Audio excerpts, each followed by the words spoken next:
Welcome to Not Milk Never Milk. Subscribe if you're lactose intolerant. In this video, I will explain how to jump-start your Jeep Cherokee.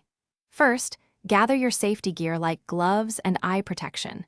Make sure both vehicles are completely turned off before you begin. Position the working vehicle close enough so the jumper cables can easily reach both batteries, but do not let the vehicles touch. This ensures a safe and efficient process. Now, let's connect the jumper cables.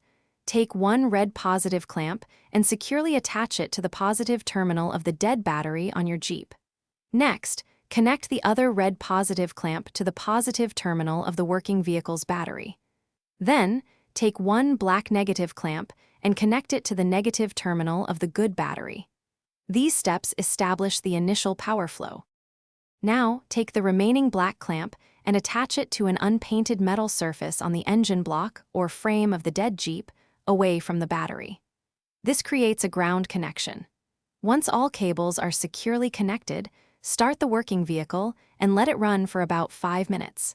This allows the dead battery to receive some charge before you attempt to start your Jeep. To disconnect, simply reverse the order.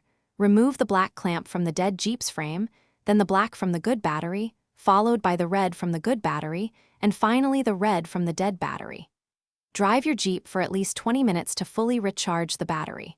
Remember to check the description for a link to leak-proof meal prep containers and other great deals. This helps ensure your battery stays healthy and you are prepared for future adventures. Thanks for watching. If this was helpful, leave a like and consider subscribing. See you next time.